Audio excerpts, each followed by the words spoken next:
Hey there guys, this is Obsidian Chill. Got another video for you today, and this is coming from the test server. This is the episode 36, Metal Part 2. This is Into the Dark Multiverse, one of the two 8-player raids from this DLC coming up.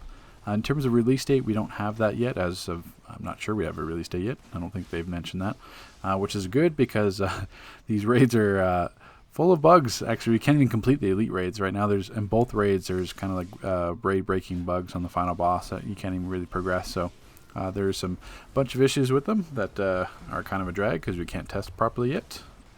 But the nice thing is that regular, you can at least do that. This is going to be the regular version as per the title.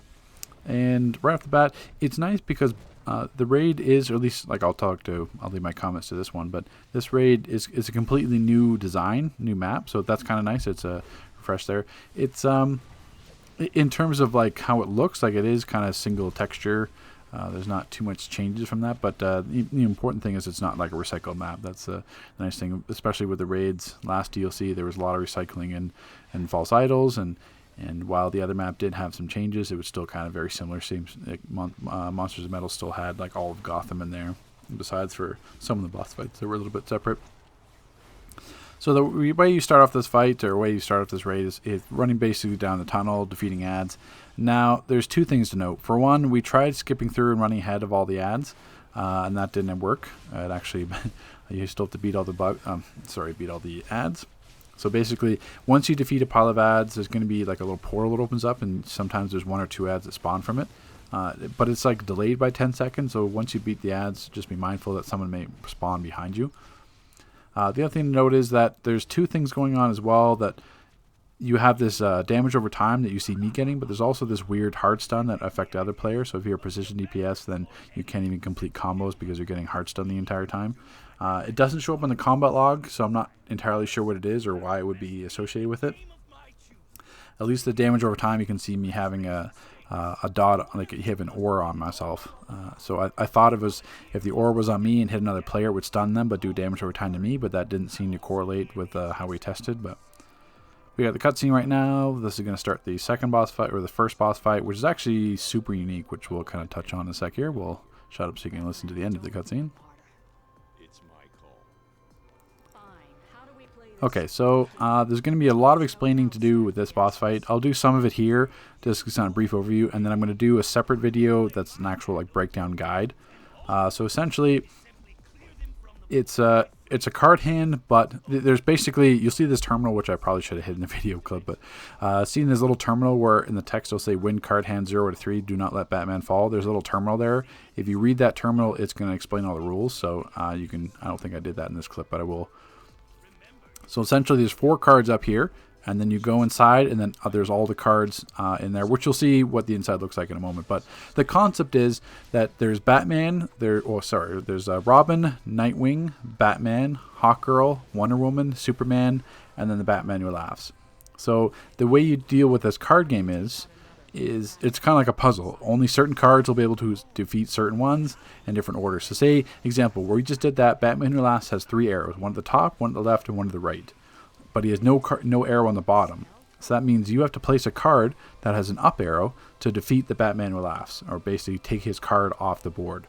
So that's why we did Superman, because Superman has an up arrow.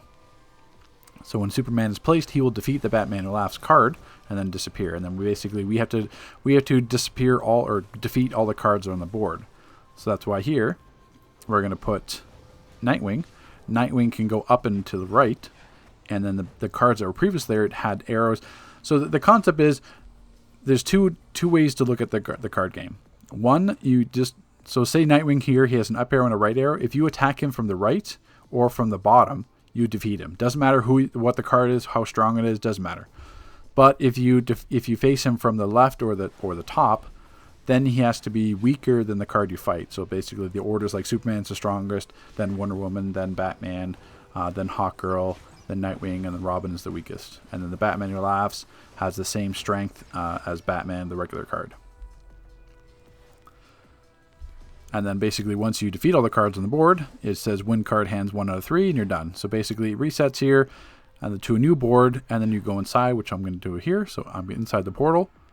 So it's like the half the group is doing one part, the other half is doing the other part. So now we're inside. now we have all access to all the cards, so the people on the outside have to tell us what card to get to be able to defeat the combinations that are on the board.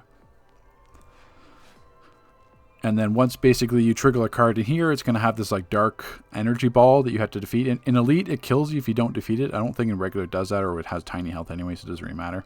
But it basically, it's just a communication between the 4 people that are on the outside and the 4 people that are on the inside to know which card to get.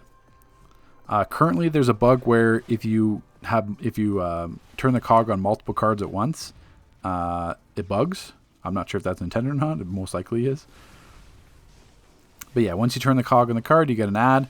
This unstable energy, this is what you have to kill. I'm not sure what in Elite if it's going to one-shot you. In regular, in Elite it one-shots you. In regular, I'm not too sure. So if you send a card down and you don't defeat that ad, it's going to one-shot the people inside. So then basically, once again, I just get the card. Unstable energy spawns. You just defeat the unstable energy. The concept is you're supposed to split the group. So in Elite, you obviously want a healer on the outside, healer on the inside, and then same thing, a tank on the inside, a tank on the outside. So ideally, you want to split the groups up to have the right combination, just so you can survive the ads and on the inside and outside. But yeah, it just comes down to communication. But it may look intimidating or sound confusing to start, but it's really a simple card game. I hope they leave it in and don't actually change it. Obviously they have to fix some bugs with it, but it's a really nice concept. It's like a combination between like Labyrinth. So they defeated the card hand, so now we're at 2 out of 3. It resets and sends everyone outside. So the new card here that you can see, the one that up and down arrow, that's Hawk Girl. So essentially, we'd have to fight. Either we'd have to take like Wonder Woman because she's the bottom, so she'll defeat Hawk Girl, or we can defeat Nightwing can defeat Batman, but can't defeat Hawk Girl. So that's why we picked Wonder Woman first here, because she's got the down arrow. So she's going to destroy Hawk Girl because she's stronger. And same thing, ads spawn on the outside. You have to worry about the ads, but you don't have to kill them if you don't want to. Okay, so we just placed Wonder Woman. Hawk Girl's gone.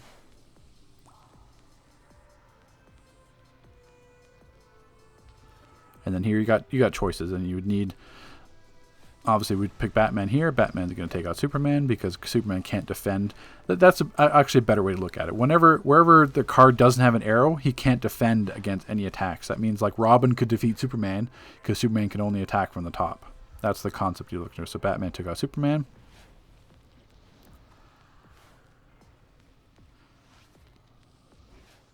And then I believe the last card we'd be going for would be Nightwing, because Nightwing can attack up and to the right, and Batman can't defend from the bottom, and Hawkgirl can't defend from the right. So we got Nightwing.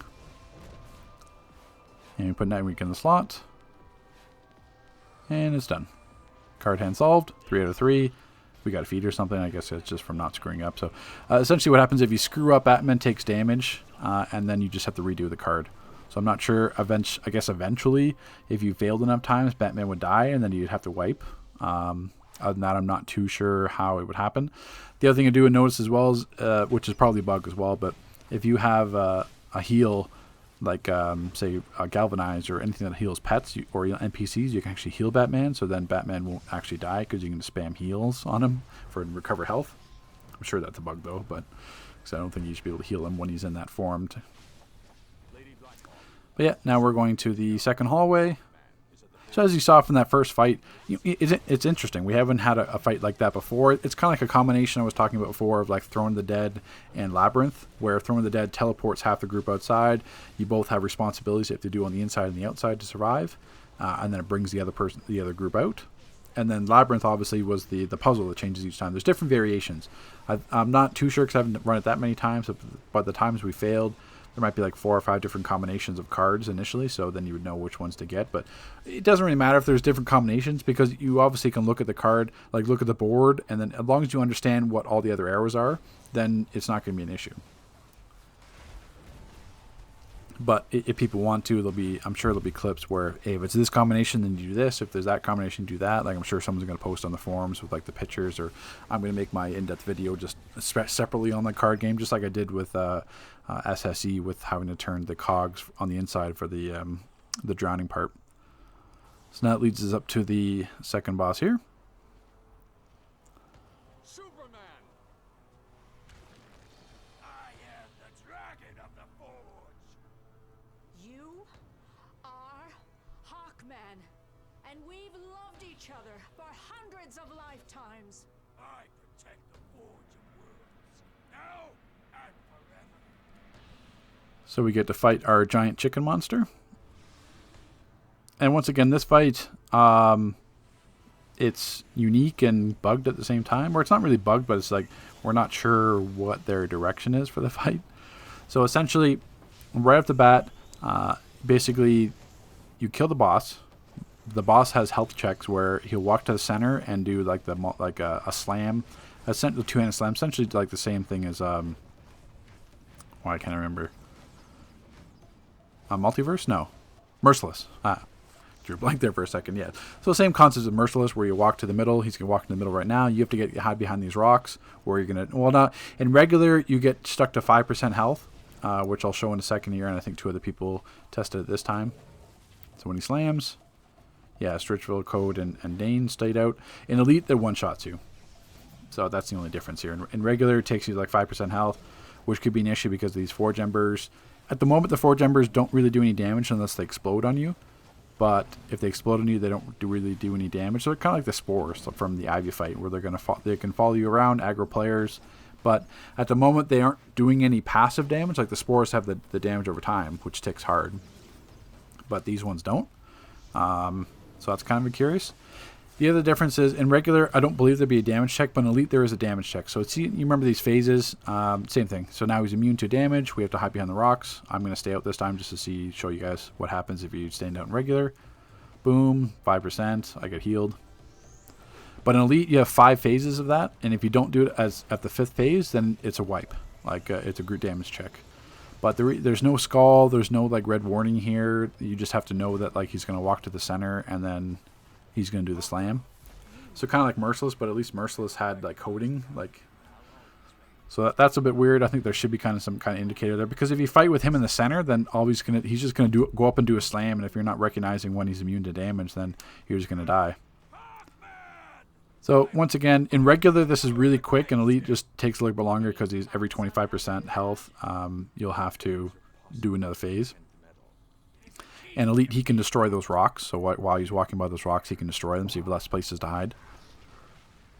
And then the floor is going to open up, and then we're going to find the last boss.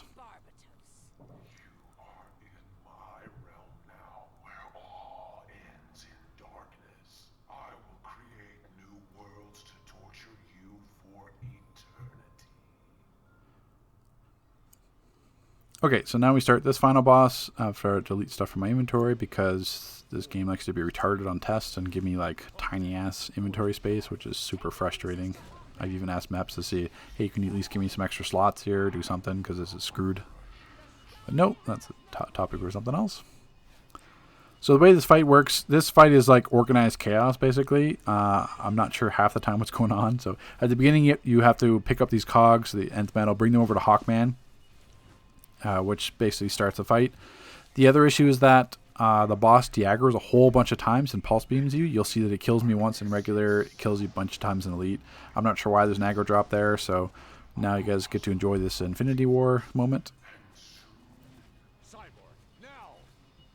We've been across the multiverse too. We see your evil Batman, and we Oh snap, Infinity War. And then somehow we start the fight all dead, which is also very interesting.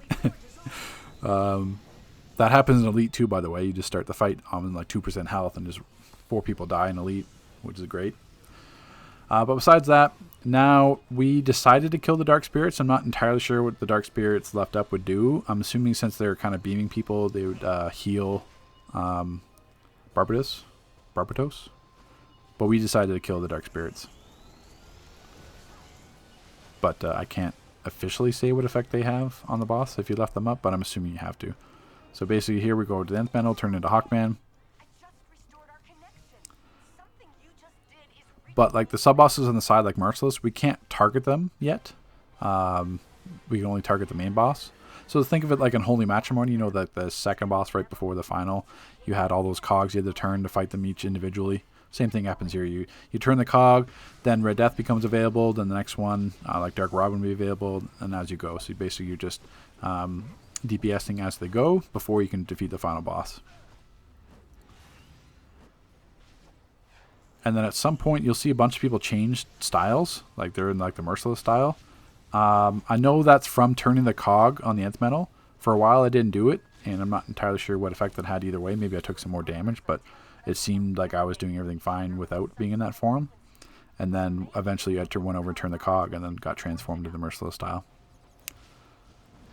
So I think it's the fact that just that there's so, like, same thing. You'll see like he pulse beam me. I'm not sure. Maybe the style changes so you don't get aggroed on him from the pulse beam. I don't know. We'll kind of see how it goes. But you'll see like there's just a whole bunch of stuff going on at once where you're just like, I'll just hit buttons. I'm just going to hit buttons. But it seems like a whole bunch of times he just drops aggro. Like right again drops aggro, attacks me. I'm not sure. Maybe it could be... No, because who am I? He's not in the Merciless form. Dane is. That little bomb drop is from Red Death. Just same thing as the duo. So we're just, in a regular, we're just kind of like dogpiling the bosses and just defeating them as we go. Which makes sense in regular. Obviously you can't do that in Elite. And then ignore my rotation for half the time because like... I screw up the order a bunch of times because I'm trying to figure out what's going on and not actually DPSing at the same time. So you see a whole bunch of times where like I'm waiting, like pause 4 or 5 seconds on my rotation because I'm waiting just to restart the rotation. So ignore, you understand what the rotation will be in my electric guide, which will be announced later in the week. But for now, disregard half of it because I'm starting stuff out of order. But yeah, no, I'm in the Merciless form, and I'm still getting pulse beamed by Barbarous. So I'm not really sure what's going on with the aggro drop, or why that would happen. But that happened a bunch of times here and in Elite as well, which you can't really have the boss pulse beam you, especially with like 45k a tick.